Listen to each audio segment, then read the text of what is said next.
All right, and welcome back to another episode of the Perspective Podcast. This is NBA Finals edition. I'm joined by my co-host Tevin. What's good? How you feeling, bro?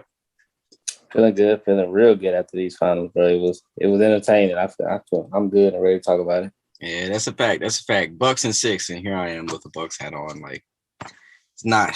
It is what it is, man. It is what it is. I hated on the Bucks all year, and I for a couple of years now. So, yeah, bro. So Bucks ended up winning this thing in 6. I had Suns in 7. You had Suns in 6. Was it? I did. I thought I picked. Did I? I don't know. I don't remember. But I mean, I know. I definitely had Suns in 7. But here we are. Bucks are champions. They ended up coming. Well, it was a 2-0 deficit going back to Milwaukee. Bucks ripped off 4 straight.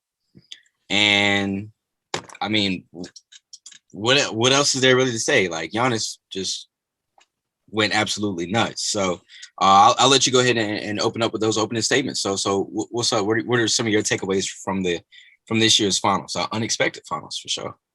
Right, it was unexpected.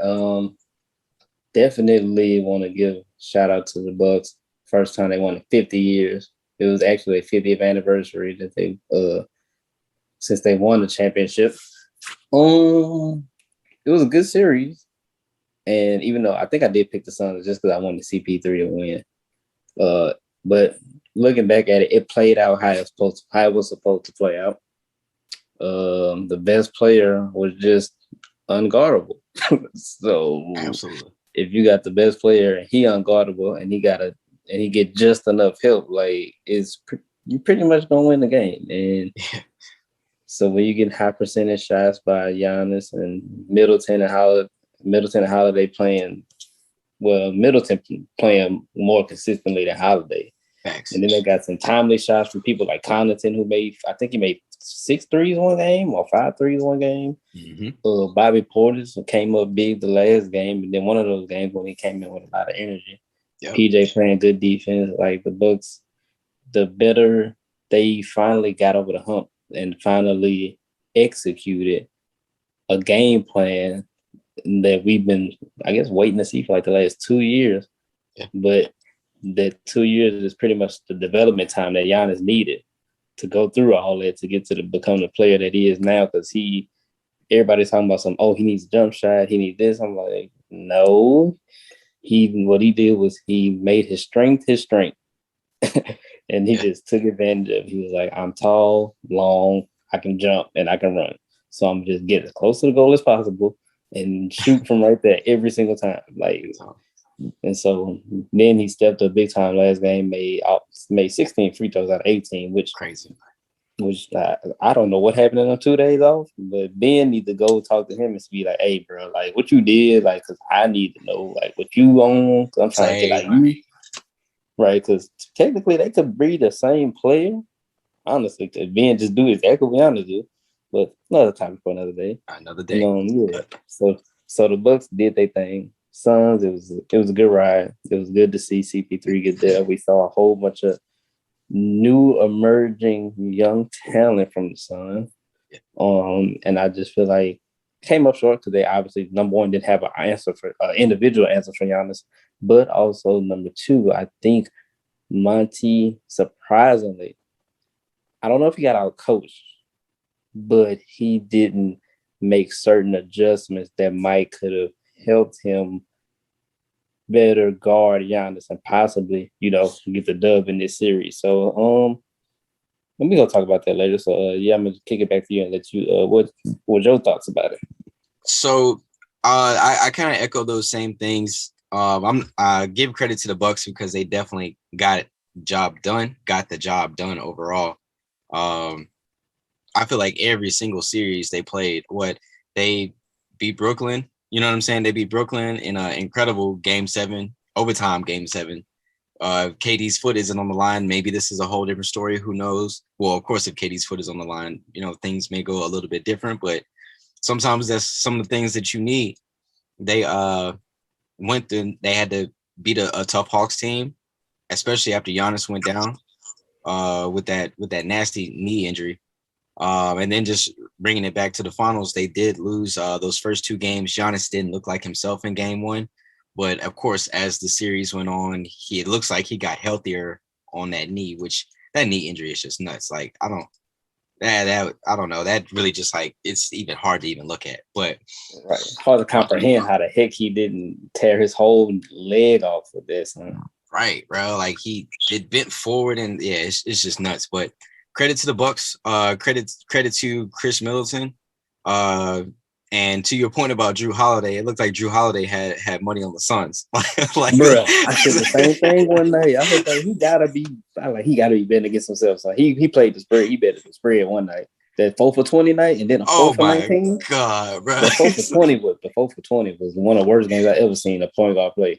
Honestly. Yes, yeah. And so you know what I'm saying. It looked like Drew Holiday definitely had money on him on the Suns. But to his credit as well, he had Devin Booker in like the torture chamber, like up the floor and even like he literally guarded like 94 feet. Even Chris Paul, 94 feet, like guarded them both. You know what I'm saying? Up the floor. That definitely affected him. The game when Book had 40 points, he had 40 points on 33 shots. You know what I'm saying? And Drew was guarding him the majority of that game. But yeah, credit to Giannis. I know I've said it plenty of times. I'm sick of the full steam to the rim, but it's unguardable. The drive to the rim with the Euro or the spin move, I hate it, but it's unguardable. You know what I mean? And I really do feel like the Bucks, they just ended up being the better team. A lot of this in that time frame too, I saw bits of immaturity from Devin Booker as well, which is part of that evolution, part of growing. You know what I mean? Especially some of those dumb fouls that he committed, and then just a lot of bad shot taking. You can go back to Game 5 when he dribbled into the triple team.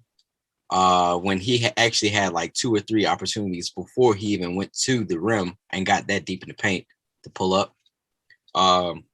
But yeah, credit to the Bucks. They really just got the job done. I can't believe Coach Bud gets to keep his job by winning the NBA championship when he was on the chopping block, like he was next to go. So just credit to them and credit to Chris Middleton. I want to give him some flowers too. Some notes from Chris Middleton. Game 1, he had 29. It was a losing effort, but he had 29. Game 4, he had a 40-piece. Game 5, he had a big 29. So yeah, credit to Chris Middleton, and he knocked down a lot of clutch shots for the Bucks as well. So yeah, that's pretty much what I got there, just for service level there. So James Harden comments. Is that we want to get to that right now, or we want to wait? Yeah, I mean, yeah, we can. So we're talking about, since we already discussed like Giannis, what he was doing, the few things he did do. Yeah. So, go ahead. Oh yeah. So I guess everybody talking about Harden. I mean, said Giannis is pretty much just tall with no skill, and to a certain extent, I agree. He's tall, but the skill, I would say he's not as skilled as people think he is. Like, he got a couple good moves, but like as far as his ball handling, not really that good. He don't shoot well at all, pretty much. Right. He don't have a lot of different ways to like, attack on offense. But I'm like, the few things he does do, like, you can't guard it. So his skill is pretty much knowing his game, like his skill set. Like, he like, all right, I'm not the best shooter, I'm not the best dribbler, but I can get to my spot. Like, as long as I get to my spot, I'm straight.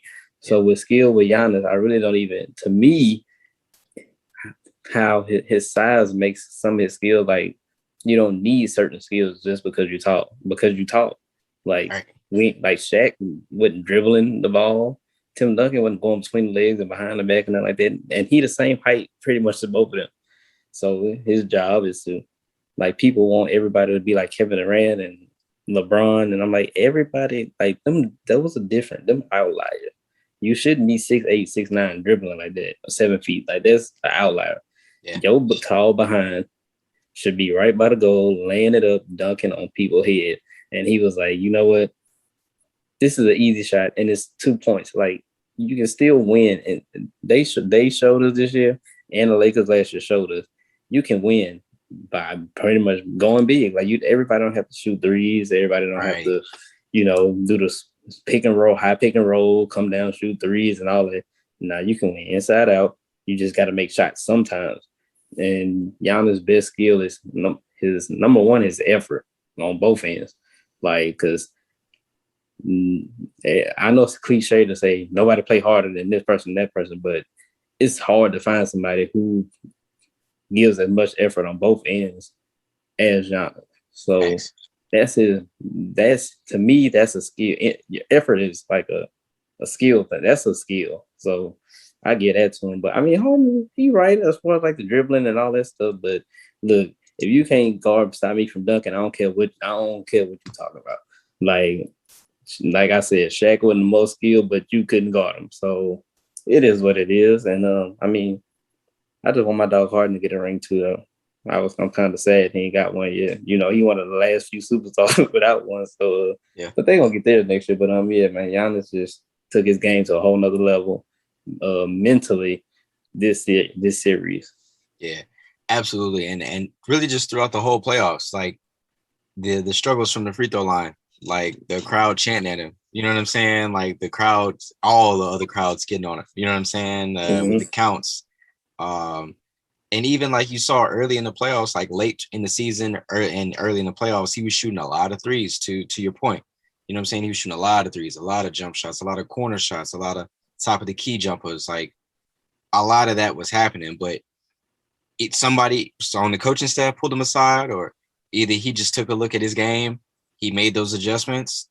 Yes, he and James's comments was what he does, just being 7 feet tall, just going to the rim, doesn't take much skill, but maybe those moves are unguardable. You know what I'm saying? Right. Like Joel Embiid is an outlier too. You know what I'm saying? To be 7 feet, to handle the rock, now he doesn't handle the rock like KD, but he's 7 feet. He shoots the three pretty well. He shoots jump shots pretty well. He shoots free throws pretty well. You know what I'm saying? And Embiid has a series of moves. You know what I'm saying? But Giannis is a more athletic person. So if your athleticism gets you those dubs and gets you success, I don't see why anybody should change. Hence at Russell Westbrook, not a good shooter at all, but he has a lot of his success off of, to your point, effort, and then just his athleticism. And now Russ isn't who he used to be due to those knee surgeries and everything in between, but his athleticism is something that you just can't deny that. You know what I mean? So yeah, and even to some of your other points about Giannis as well. Giannis just had some monster stat lines here, and I'll just kind of go over those. In game 1, when they lost, he played 35 minutes, 20 points, 17 rebounds on a bad knee. Game 2, 42 points, 12 rebounds. Game 3, 41 points, 13 rebounds. Game 4, 43 points, 26, 43 minutes, 26 points, 14 rebounds, 5, a 30 piece and 9 boards. In the closeout game, a 50 piece. That 50 piece plus 14. And I think he had like four blocks. 5 blocks, yeah. And it was the full series for him was just like a highlight reel. You know what I mean? From the alley-oop to pretty much seal the game in game 5, to the block that he had on Aiden. And we're gonna talk about how Aiden wet the bed. You know what I'm saying? Like like in this series, like Giannis just, yeah, you could tell he just kind of took that man lunch. But but yeah, Giannis just is, it's that coming of age. You know what I'm saying? Kind of like with Trae Young and Devin Booker, and this is Giannis coming of age, and he's accomplished. Like he's accomplished. Defensive players of the years, MVPs, championship ring, finals MVP, all NBA player, like all-star. Like what more? You know what I'm saying? What more could you really ask for? I want to say the only NBA award he doesn't have is a Rookie of the Year. That's the only NBA award he don't have. And obviously a gold medal. But I'm like, everybody that didn't play, only Jordan, Olajuwon, and him can say they got all the awards. I got MVP, Defensive Player of the Year, Finals MVP. Then the only three people out of everybody that didn't play, even though LeBron was supposed to have Defensive Player of the Year when Marcus Hall won it, but yeah, Bron shouldn't have had that Rookie of the Year either. But you know, who should have won it? That should have went to Melo that year. Man, that's Cleveland. me. Personal opinion. Personal opinion. I mean, Melo did get to the playoffs, but Cleveland was so garbage before he got there.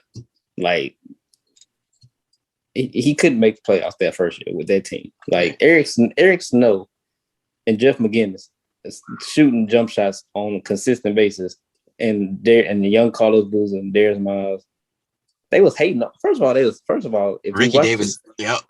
Go ahead, Ricky Davis. if you go back and listen to all the interviews when LeBron got drafted, they was talking about a rookie can't do this, a rookie not gonna be the leader of the team, and like he gonna have to show us, blah blah blah. I'm like, bro, he was the best person on the team when he was in Ohio, when he was in high school.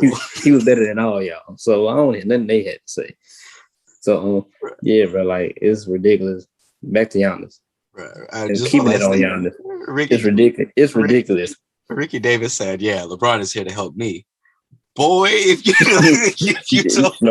no, he right. He was there to help him get to the playoffs because Ricky would not go. They was gonna have the first round, the number one pick next year, and the after that, and the after that. So back to Giannis. Back to Giannis. Back to the man now, Mr. 50 piece, Mr. 50 piece mini. Yeah, man, this dude is master troll. Oh, he loved it.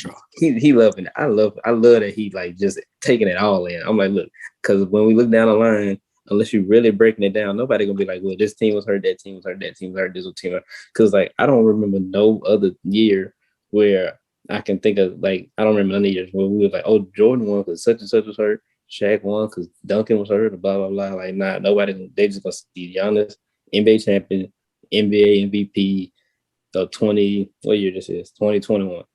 So he just dominated mentally. He took his game to a whole nother level, and he just dominated just dominated like nothing I ain't seen in a long time. Facts. Giannis definitely took his game to another level. You know what I'm saying, and just had that evolution. And then who knows? You know what I'm saying? I mean, Milwaukee's not a quote unquote attractive city like that, but you never know. Other people may buy in, you know what I'm saying, and just come up there just to come hoop, because I mean, especially shooters. Yeah, exactly. Because he don't mind even though he do all that, he don't mind passing the ball. Facts. So they might. It's gonna be some shooters that be like, you know what, he's a likable guy, and they're like, you know, I can play with that. I mean, even though they ain't gonna live it. The thing is, living in Milwaukee is not the team. It's not the players. It's the city. They don't want to live in Wisconsin, which I ain't never been there, but from what I've heard, I don't blame. Man, listen, the people that I do know from Milwaukee and Wisconsin, they moved south, and they moved south for a reason. So and they stay. Yeah, they stay. They don't really go back like that. You know what I'm saying? But who knows? One of the bitches may end up there, like Shaq say. You know, anybody with the last name Bitch, they shoot the rock. So you never know. Like one of them may end up over there. You know what I'm saying? But they could definitely, you know, use some other help. White Dante, he'll be back next year. Yes, sir. So and White Dante got a ring. That's crazy. But you know, so they'll be back. You know what I'm saying? Do I think that they'll repeat? Don't think so. I give them a 25% chance. The more that I've thought about it, because Brooklyn will be back one way or another. Philly will be back one way or another. Plus the Lakers are going to do something. You know what I'm saying? The Lakers just not gonna do nothing, but they gonna retool one way or another. So I just don't see Milwaukee repeating. Maybe I'm hating once again. Who knows? But I just don't see them repeating. Like, what you think? Thoughts on them getting back to the ship? No. First of all, number one, if Kyrie or James was healthy, either one of them, they was getting destroyed. They was losing because for game one, didn't they get blew out the water by They got blew out the water by the Knicks, and that's when all three of them played. Well, just Kyrie and Durant played because Harden got hurt in the opening minutes. Yeah, so Brooklyn, I feel like Brooklyn is definitely head and shoulders above anybody else in the East because like them three right there can't be guarded, especially when they're healthy. And that's the problem I think they're gonna run into with Brooklyn. Like I think they can be anybody else. Philly, we don't know what they're gonna do with the Ben and B situation. Atlanta, too little. Like I think they're just too little. And who else is in the East that's even good, decent? Toronto, they kind of rebuilding. Yeah, they rebuilding. So they ain't ready. Really, the only other team is Boston, Brooklyn. Okay, and Boston. Yeah. Now Boston is interesting, but they got a new coach. They got to find them a point guard. They have to stay healthy with Brown and Williams and get deeper and get some size. So I think right now I would put Milwaukee as the second best team in the East.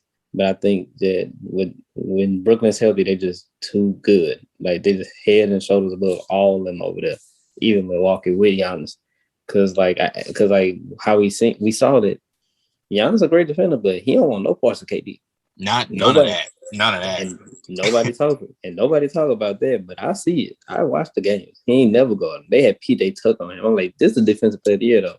Nah, give him the tuck. I'm like, okay. Exactly right. The only person on the other team that's the same size and same height as this, we gonna put Tucker on him and let Tucker get 50 dropped on him in the game 7.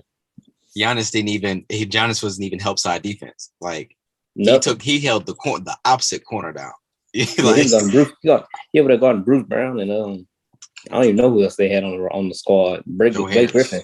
Yeah, he over there guarding Joe Harris. Like, I don't think their repeat chances are that high. But if they do even get back to the finals, I'm not gonna say I'll be surprised. It would just take another effort like that from Giannis, and also like Middleton and Holiday have to stay at a high level. Like Holiday can't be up and down like how he was these playoffs because one game he looked like one of the best two-way players in the league. This game I was like, this boy don't know shot selection for nothing. Right. So yeah, I'm not too big on the Bucks repeat. Yeah. I definitely don't see the Bucks repeating at all. And another thing, you know what I'm saying, to your point, it's like that coaching matchup. Like I can name multiple coaches that are just better than Coach Bud. You know what I mean? Like, I can rattle off a few before I even get to Coach Bud. And I don't see this happening again. And another thing you mentioned about how nobody's going to mention an asterisk or none of that. Like, nobody is. Like, nobody mentioned that asterisk thing whenever it was the lockout season and the Heat won a championship that year. Like, you know what I'm saying? Or the lockout years whenever the Bulls won. Like, when Duncan won. Yeah. His first one. Exactly. Like, nobody ever mentions those things. So, and about player injuries and all that stuff. I mean, it's a part of the game. This was a express season. It definitely was for the NBA to get back on their regular calendar track. But I don't think they'll repeat. I think if Coach Bud, I'll tell you this much: if Coach Bud has, I don't know, a bad year and another half year, because it's not just, you know, how long do you think a championship buys you time? Like in today's NBA, like how long do you really think a championship buys you time? I guess it depends. Cause like honestly, I think Vogel, they don't win, I think if Vogel don't win this year, I think he gone. So I guess I would say about you 2 years. Maybe I think maybe 2. Well, the Laker expectations are totally different because Lakers have unreal expectations. So, and they live in fantasy land, literally. You're right. So the Bucks, but just I he say, I has say his maybe 3 years, maybe 3. Probably, yeah, he probably get 3 years. Giannis is only 27. Yeah. So when he's 30, that probably So probably 3 years. Yeah. So that's pretty much all that I have there. Really, there on the Bucks. There, are we moving on to the Suns? Or are we on to what you think? Oh yeah, let's look at Phoenix side of the story. All right. So on the Phoenix side of things, my biggest disappointments here. I have 2 big disappointments here. Starting with DeAndre Ayton. He played Anthony Davis was hurt in round 1, so you kind of got a pass, kind of. But he still played well in round 1. Round 2, whenever they played against the Nuggets, he had a really great series, and I thought he was, that he definitely did take his game to another level. And then round 3, just I think he pretty much was the difference maker there, and he was definitely a big part of taking out the Clippers there. So, and then just to get to the finals there and just kind of revert, you know what I mean? After Chris Paul's comments, like, yeah, DeAndre, he about to get it back, everything between, like, from that comment forward, his game regressed. You know what I'm saying? And then big disappointment number 2 is Chris Paul. Yes, he may be hurt. His hand may be messed up. I don't want to hear it. No, you know what I mean? I don't want to hear it. Chris Paul, he had if you're an MVP candidate, like he was, in my opinion, he was. You can't just have bad games like that. You can't, not multiple games like this. Like, you've worked your entire career to get here. And then he literally just dropped the ball. He had a major turnover. I think that was game 3. A major turnover that really, I think from that point forward, like, the wind was out of the Suns sails from that point. So what was that game for? Yeah, I'm not too sure. I think that was game 3. That was game 3. Where he had the turnover, because game 3 was also the block, if I remember correctly. But the block. But yeah, so I'm disappointed in Chris Paul. I figured he would have showed up a bit more. I figured he would have, really took control of the reins, but I don't know. I guess once again, Drew Holiday had him in the torture chamber as well. So on defense. So that's what I do have right there. Devin Booker. I still can't believe he drove in the paint and got into that triple team. Coach Mardy figured he would have been better. But at the end of the day, and just a quick note, Devin Booker is the first player in finals history to have back-to-back 40-point games and lose both of those games. So that is just wow. That's just another note. So I figured Coach Mardy would have out coach Coach Bud. So you know how I feel about Bud. So that's what I got. Yeah. So my biggest takeaway was Mardy leaving DeAndre one-on-one on defensively, leaving DeAndre one-on-one with no help. I'm like I guess his strategy was to let Giannis get his, but I'm like, he's getting his way too easy. Sure. And while he's getting his, he putting your big man in foul trouble. So you need to make an adjustment. I'm like, from what I would have done as a coach.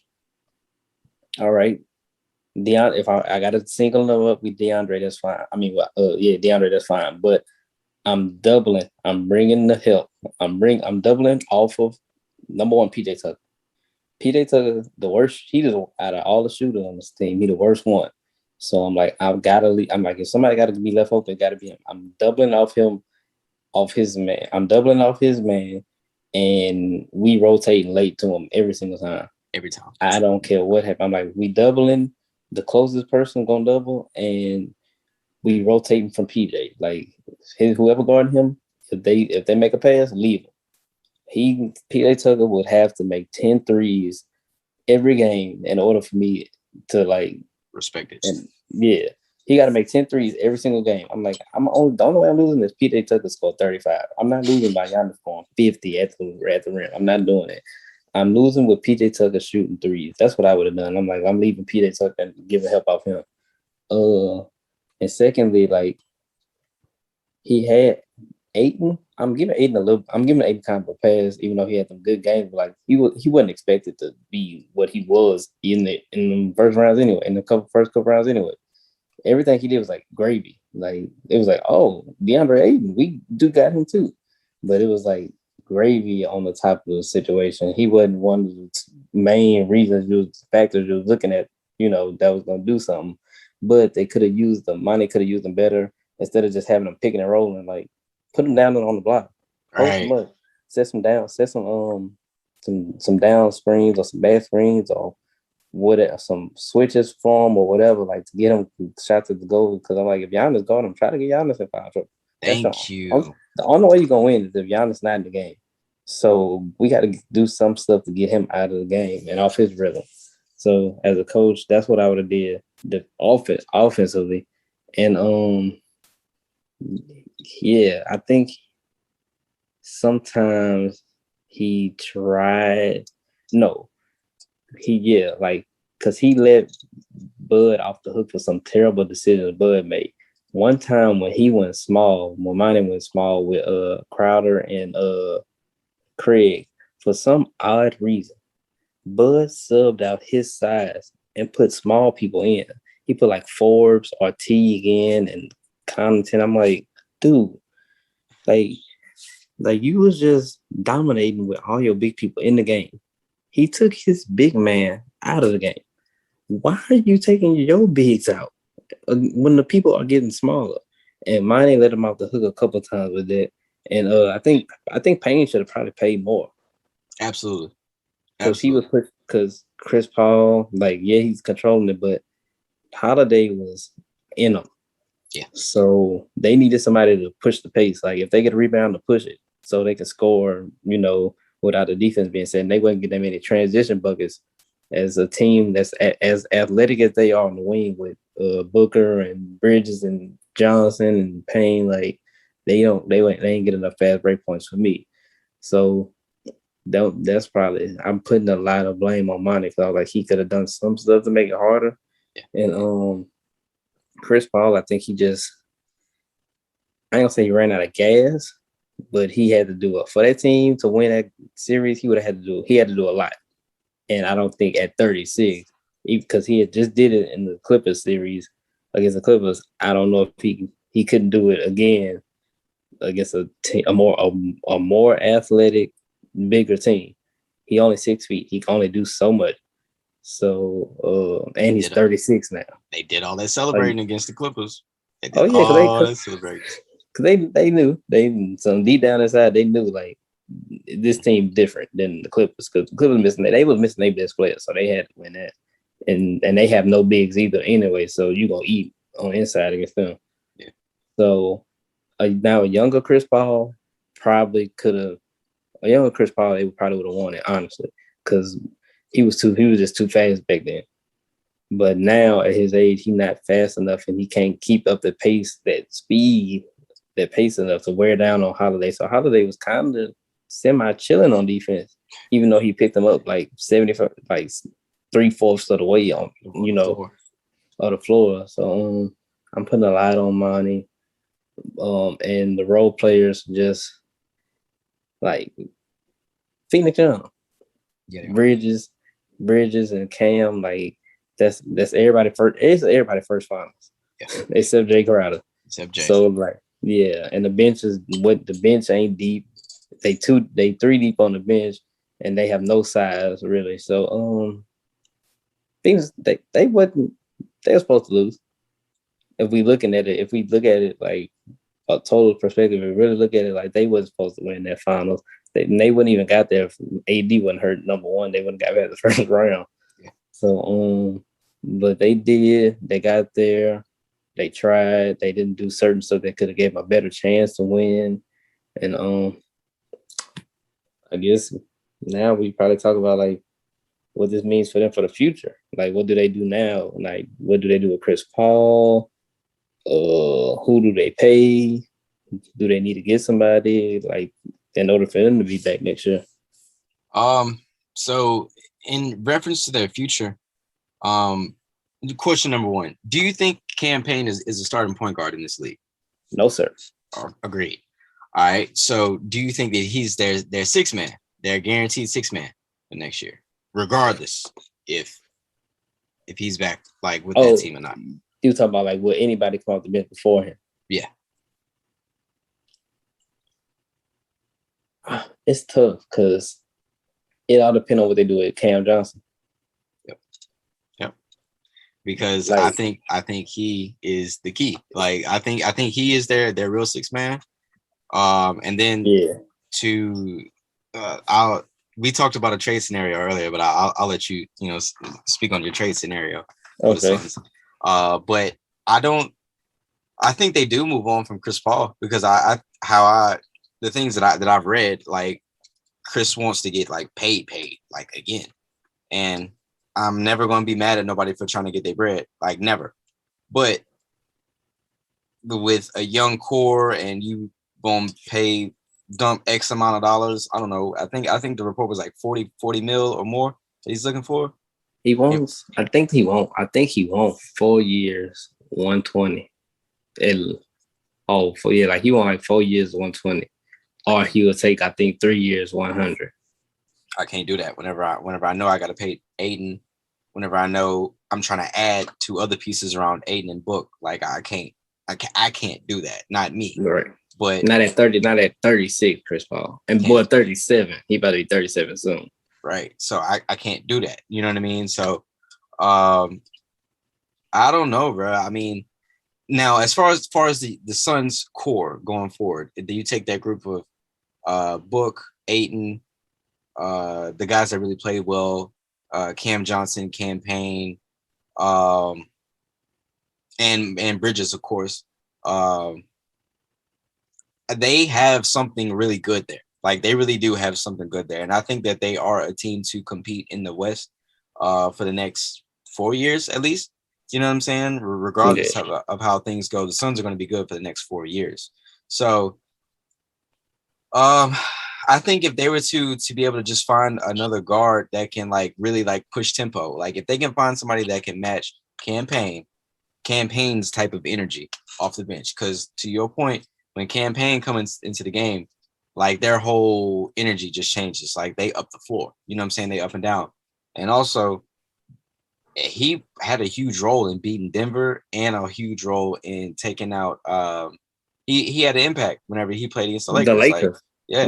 He had a really good impact against both of those teams. To the Clippers, not so much, but against those first 2 round matchups, he definitely did his thing. So I think if they were to be able to find another point guard that can match his type of energy, but at a starter level, they'll be in a really, really good spot. They'll be in a really good spot. So their future is bright. So like as an owner or manager, I'm not giving Chris Paul no long-term deal. He getting 2 years max for me. And if he don't, then I'm moving on. If I was them, my first thing would be if they don't re-sign Chris Paul, I'm going after Lonzo because I think he would fit perfectly. They like to push the tempo. That's what he want to do, push the tempo. He passed first. He got Booker on the wings, Bridges, Johnson, Aiden. He'll get all of them involved. Then he making threes now and free throws. So, and he play defense, on-ball defense. And you need somebody that's going to guard ball handlers now in the league. So that would be my first call. And then honestly, the second one, I don't know how, if it will work, but I would, if I was them, I would try out Porzingis. I would try Porzingis 8 lineup. I don't know. I would want to start them together. But if I feel like if they can't, then gotta bring him out the bench. But I don't know if he'll want to come out the bench because he done had a couple, real good years in the league. Yeah. So and he's still kind of young. But I would honestly try it because if the Suns want to get back, they need to have some size because you got to go against the Lakers. I think the Clippers they're gonna be better, so they might get bigger. The Jazz are big up front, so you just need size now to help Aiden with the rebounding. And plus, if you get to the finals, that's somebody. Say you face Giannis again, that's somebody who can be a help defender or even maybe a primary defender, and you let Aiden be the help. And there's just a bigger, taller body. I know he's not physical or nothing, but with that length and that size, like that's still hard to shoot over. And he also on the offense, he makes it so much easier because he stretches the floor, which will leave Aiden down low 1-on-1 and also give Booker and anybody else in the driving lane. So that's something I would look into if I'm Phoenix. And then that's a team you can have for another couple of years. Yep. And like you can get you can get Porzingis low right now because his value is real low. And Lonzo, depending on what kind of pitch you can make to him, he might not be looking to get that super bag just yet because he worth some money right now. Absolutely. But you pitch it to him right, he might not try to knock you over the head for his servicing. So, and then you could keep Cam off the bench. You can keep Cam Payne off the bench. Cam Johnson, it's depend. Like you might, I guess, bring him off the bench, or you can even start him in place of Crowder because I think they're gonna let Crowder go sooner or later because Cam Johnson just a better player. He need PT. Then you got Torrey Craig who can do some of the same stuff he do. So I think Phoenix, they in a good situation. But if they do want to keep Paul though, they still gonna have to make. They got to get bigger. They got to get a real forward man that can help Aiden down there, or even get him a better backup. Because Kaminsky, he's an NBA player, but if I'm trying to win a championship, I need a better talented big behind Aiden. Because Aiden, he's also foul prone. Right. So I need something better. I need something better than Sarge and Kaminsky off the bench. Right. Like for an 8-9 person. You know what I'm saying? Like, because I mean, your bench players is Payne, Johnson, either order, whatever you want to go. Then you got Craig, obviously. Then your ninth person has got to be better than Sarge or Kaminsky. You know what I mean? So, and that pick game would be sick. Like they pick and roll, pick and pop, however you want to do it. The roller with Aiden, the pop with Porzingis, because obviously he just don't like being in paint like that. That would be sick. Like, you know, so I like that. I like that idea. That's what I would try.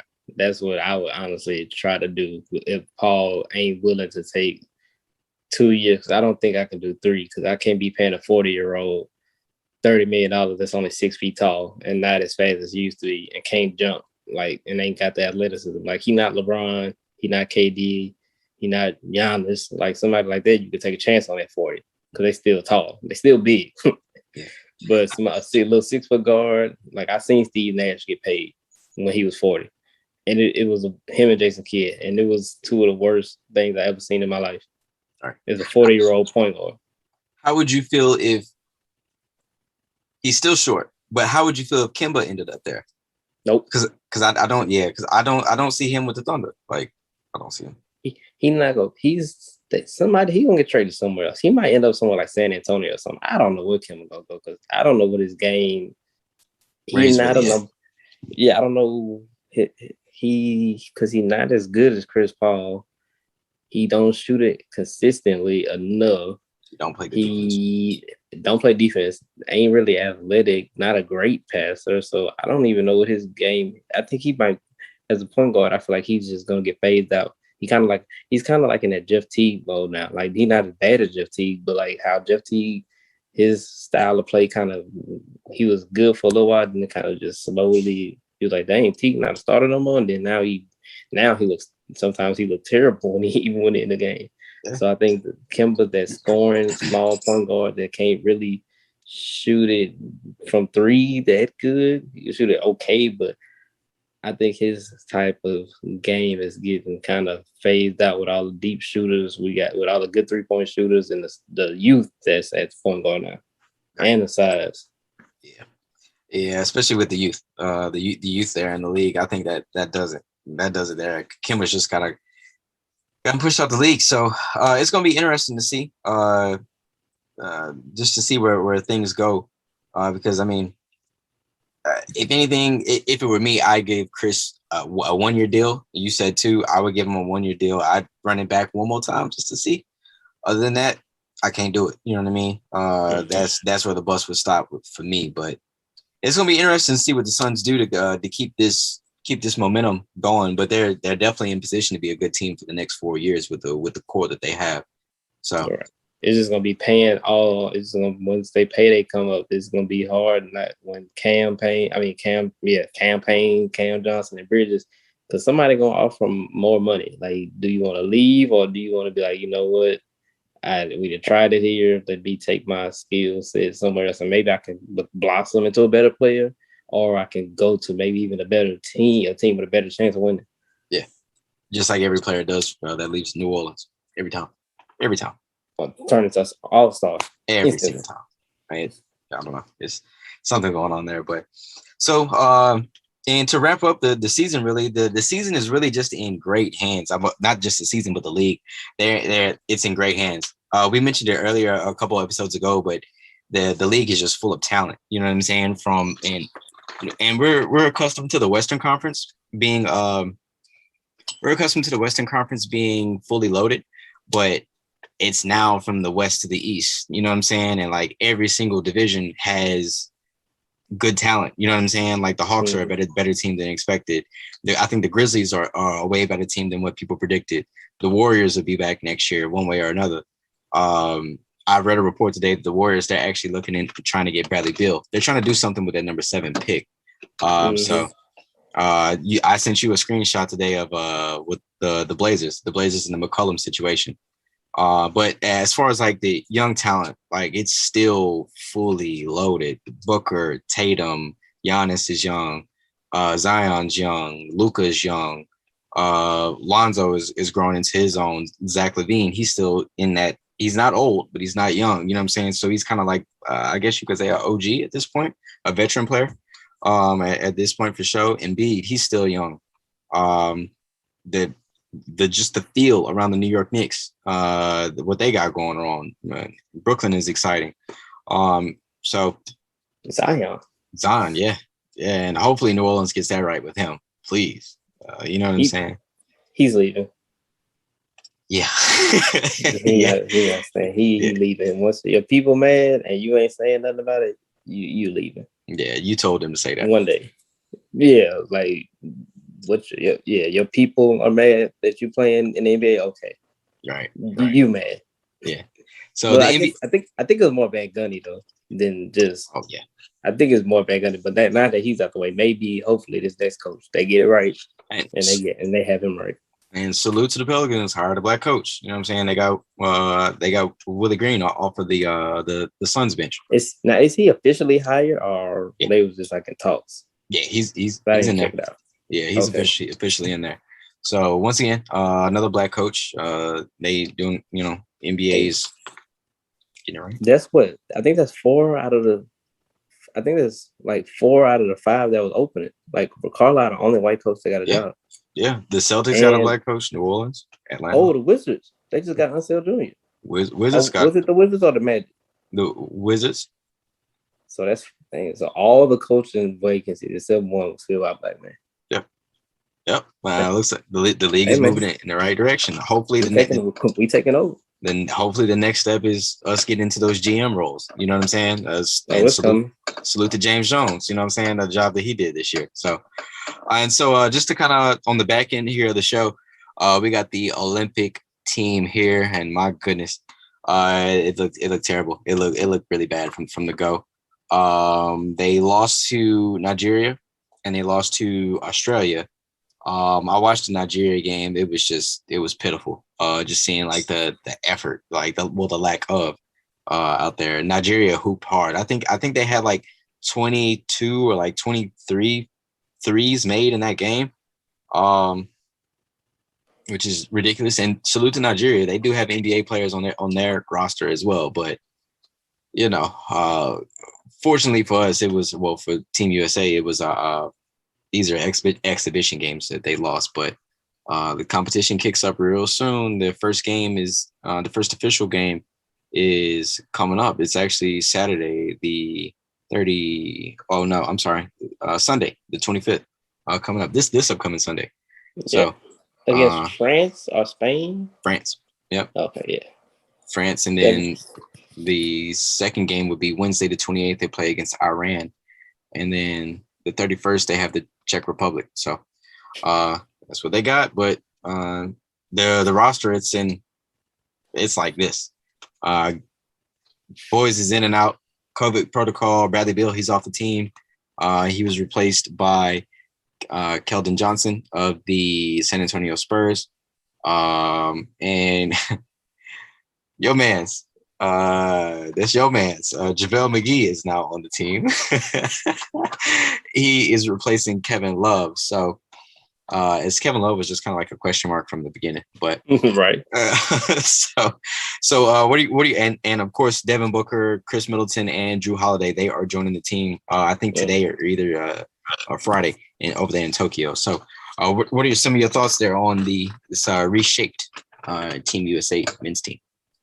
It was weird because when they lost to Nigeria, like we lost to Nigeria, and then we lost to Australia. I'm like, dang, we lost to Australia. Like, what's going on? I think they kind of just playing too many guys. Well, if we're looking at a real technical aspect of it, they playing too many guys who kind of do the same thing. So it's kind of hard to get a feel for when like all of y'all kind of do the same exact thing. It's kind of hard to just put y'all together. Like, hey, play team basketball. So and then short notice. Right, and it's on short notice, and also they trying to play a big. They trying to play a quote unquote big. I'm like, look, if you're struggling playing bigs, just outscore people. Put Kevin Durant at center and just have scores out there. Like, just if you struggling guard centers, like I'm like, so they can't guard him. They send the other team center can't guard him, and he the same size as whoever got the center. So I'm like, just do that. Like, don't be trying to play a center or a four. Don't be trying to play Draymond Green. Traditional. Wow. Yeah. If you don't have to play Draymond Green, don't play him. If you don't have to play Bam, don't do it. Like, don't do it just because you need a power forward, center, small forward. No. Kevin Durant 7 foot. He can play center. He does everything. He can play center. He can play point guard. He can play shooting guard. He can play all of it. So wherever you need size, just put him there and let him do that. And they just need to play together a little bit and not put too many people that do the same stuff on court. And also, they don't have a point guard, a real pass first point guard. Like, Dame coming in to get buckets every time. So Draymond is technically the point guard, but him and Dame don't play together, so they don't know how each other play, so they be messing stuff up.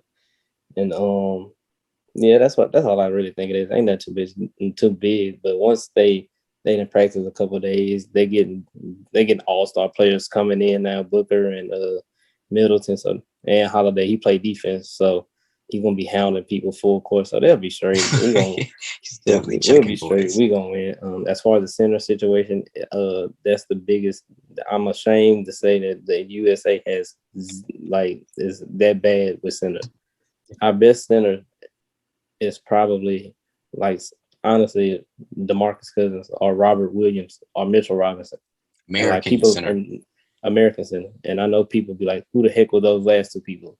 They good players, but ain't no reason for them to have to be called upon, right, to possibly save USA.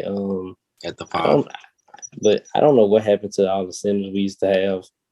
The size, like, I don't know why foreign bigs just got way better than ours. Mainly because ours are drifting away from the goal. Yep. And skill sets changing. Right, but we got a couple good guys. You obviously got AD who will play. Christian Wood should have got a call. Yep. He should have got a call for JaVale. Right. Is anybody hurt? I'm trying to think. Who's like? We just don't have vibes. Like, that's just what it comes down to. Like, yeah, because we went through we went through this earlier, and we went through every team was thinking like, nah, like, we just don't have centers. Bro, I'm down to Clint Capella, and he's from Sweden. You know what I'm saying? Like, like, you know what I'm saying? Thompson's from Canada, so he's from Canada. He don't count. Like, you know what I'm saying? Like, it's. But yeah, like, we barely got Bam, but that's only because he don't want to play. He didn't want to play for Nigeria. He didn't want to play for them, which is crazy. Now and then they trolled him after the game. You know what I'm saying? So I've been hearing stuff about Jared Allen. I ain't never seen him play a lick of basketball ever. Like, I've been trying to watch him. He barely gets in, and when he gets in, he be fouling. So, who we gonna call? DeAndre Jordan? Dwight Howard? Mm-hmm. Right. Dwight is still a top 5 American center. Yeah. He been playing he been in the league since 04. when you put those stipulations on, yeah, absolutely. It's Dwight, Big Cuz. Terrible.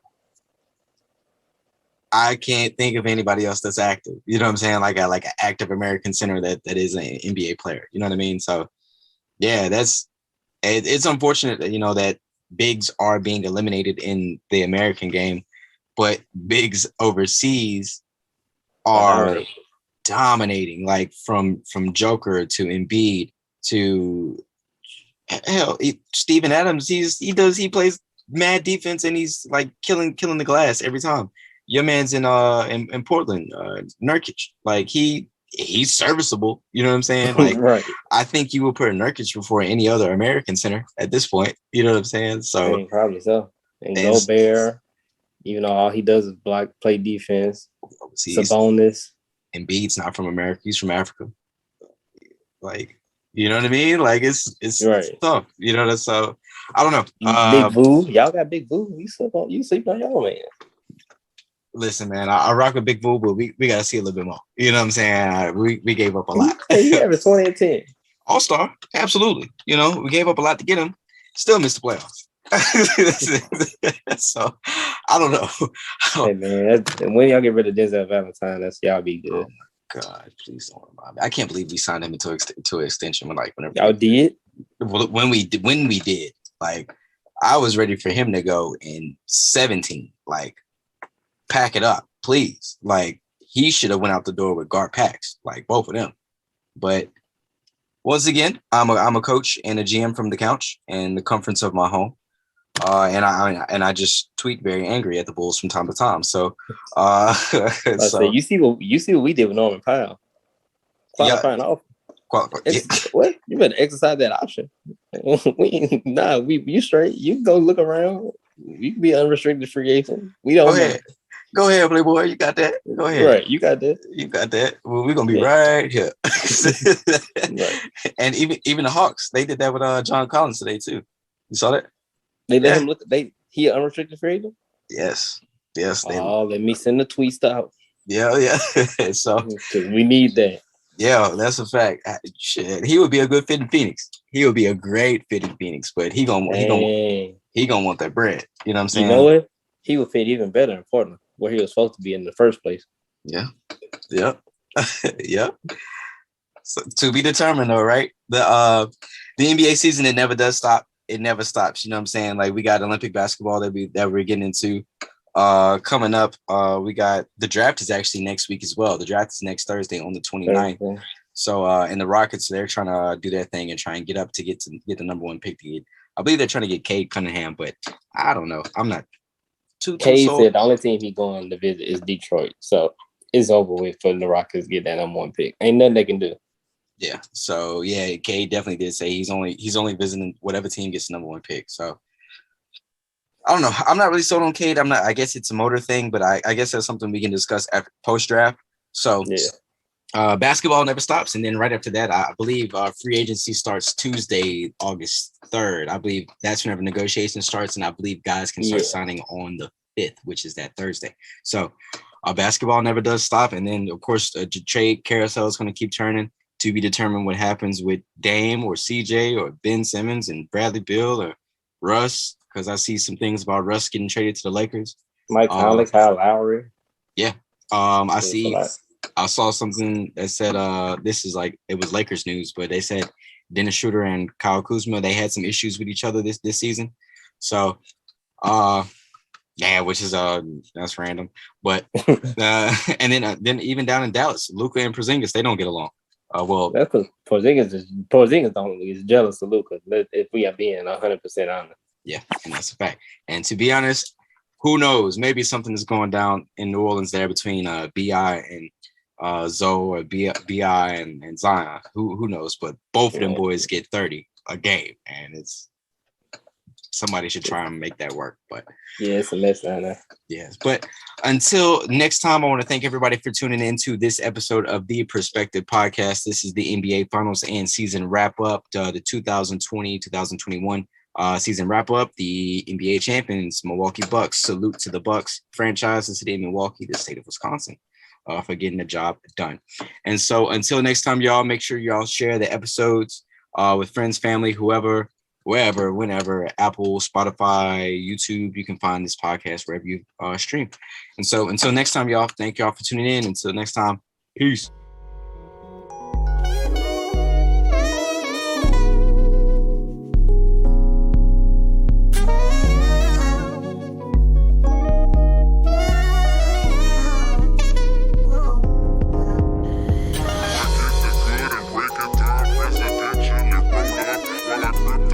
Proceed to presidentially blow up. I'm switching lanes and sipping drink. The music up, my speakers.